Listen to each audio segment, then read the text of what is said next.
ये देखना, गीता जी अध्याय नंबर 17, ये वही पवित्र गीता जी अध्याय नंबर 17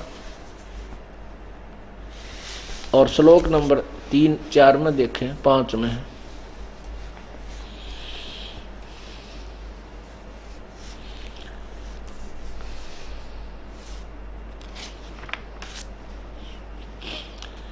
वैसे तो हम यहां से शुरू करते हैं 16वें के 23 से। 16वें के 23 में कहा है कि जो पुरुष यानी साधक शास्त्र विधि को त्याग कर अपनी इच्छा से मनमाना आचरण करता है, वह न सिद्धि को प्राप्त होता है और न परम गति को और न सुख को ही, अर्थात उसकी साधना यूजलेस, व्यर्थ है। आगे देखना, 24 में कहा है, अध्याय नंबर 16 के और श्लोक 24 में कहा है, इससे तेरे लिए कर्तव्य और अकर्तव्य की व्यवस्था में शास्त्र ही प्रमाण है। ऐसा जानकर तू शास्त्र विधि से नियत कर्म ही करने योग्य है। क्या कहा है कि शास्त्र विधि को त्याग कर जो मनमानी घोर तप या साधना करते हैं, किसी प्रकार का भी मंत्र जाप करते हैं, वो उनकी साधना व्यर्थ है। ना उनको कोई सुख होता है, ना उनकी गति होती है, ना ही उनको कोई सिद्धि प्राप्त होती है। इसलिए जो शास्त्रों में लिखे हुए प्रमाण हैं उन्हीं के अनुसार साधना कीजिए, और जो उनमें करने योग्य हैं, जो नहीं करने वाले हैं, उन्हीं का आचरण कीजिए। जो अकर्तव्य कर्म है उनको त्याग दीजिए, जो करने योग्य भक्ति है उसको ग्रहण कीजिए। अब यही चल रहा है कि शास्त्र विरुद्ध जो साधना करते हैं, वो मनमाना आचरण जो करते हैं, वो कौन से और किस प्रकार के आदमी हैं। ये देखो, 17वें में प्रारंभ में यही प्रश्न किया अर्जुन ने। अध्याय नंबर 17 प्रारंभ में अथ सप्तदशो अध्याय, इसमें प्रथम मंत्र में कहा है अर्जुन ने, हे कृष्ण, जो मनुष्य शास्त्र विधि को त्याग कर श्रद्धा से युक्त देव आदि पूजन करते हैं, उनकी स्थिति फिर कौन सी है, सात्विक अथवा राजसी या तामसी। अब क्या पूछा है अर्जुन ने कि जो शास्त्र विधि त्याग के, यानी वो व्रत के जो डले ढोए हैं, वो किस प्रकार की बुद्धि के आदमी हैं। जो देवताओं की पूजा करते हैं, देवता आदि की पूजा करते हैं, तो वो किस प्रकार की बुद्धि के आदमी है, व्यक्ति है, उसके बारे में आगे बता रहा है।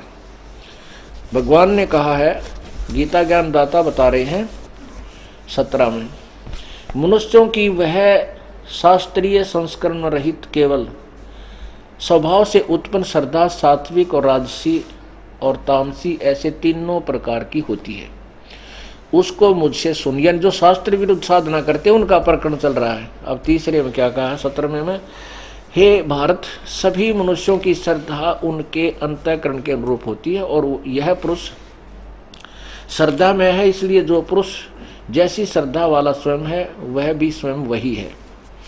अब आगे देखो 4 में,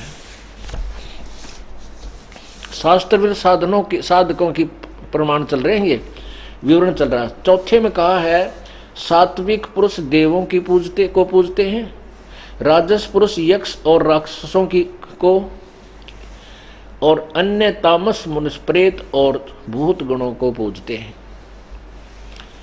गीता जी के 7वें अध्याय के 12 से लेकर 15 में स्पष्ट किया है कि इन तीनों गुणों के उपासक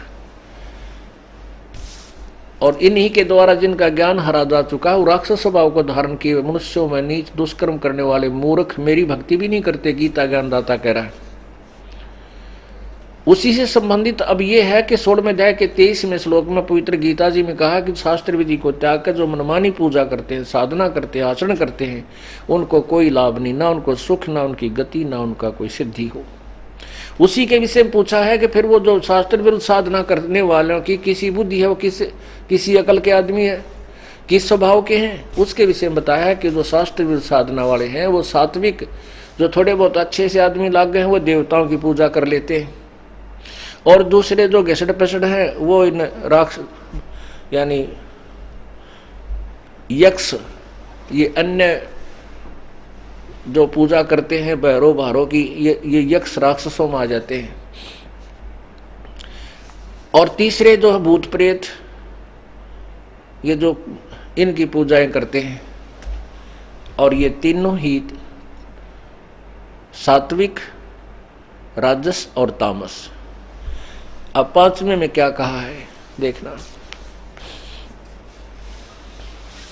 अध्याय नंबर 3 के 17 के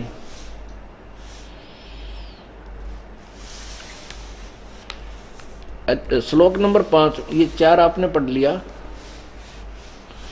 4 में आपने पढ़ा कि सात्विक पुरुष देवों की पूजा करते हैं, जो ठीक सी बुद्धि के ठीक से आदमी लगे हैं वह देवताओं को पूजते हैं और राक्षस पूजते हैं। राजस पुरुष यक्ष और राक्षसों की पूजा करते हैं।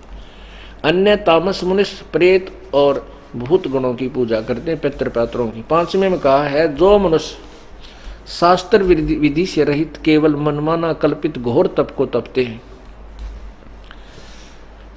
दंभ और अहंकार से युक्त एवं कामना, आसक्ति और बल के अभिमान से भी युक्त,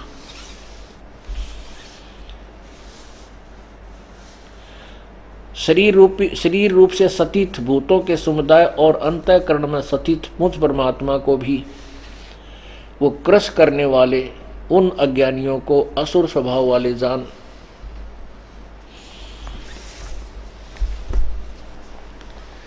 इसमें हमने केवल इतना ही निर्णय लेना था जो हमारा प्रयोजन सिद्ध होना है कि शास्त्र विधि को त्याग कर जो मनमानी पूजा करते हैं वो कति व्यर्थ हैं, और घोर तप को तपते हैं वो राक्षस स्वभाव के धारण वाले हैं, और वो मुझे भी कष्ट देने वाले हैं, मुझे भी कष्ट करते हैं, क्योंकि और अंदर जो परमात्मा पूर्ण है उसको भी दुख देते हैं। और ऐसे व्यक्तियों को नरक में डाला जाता है।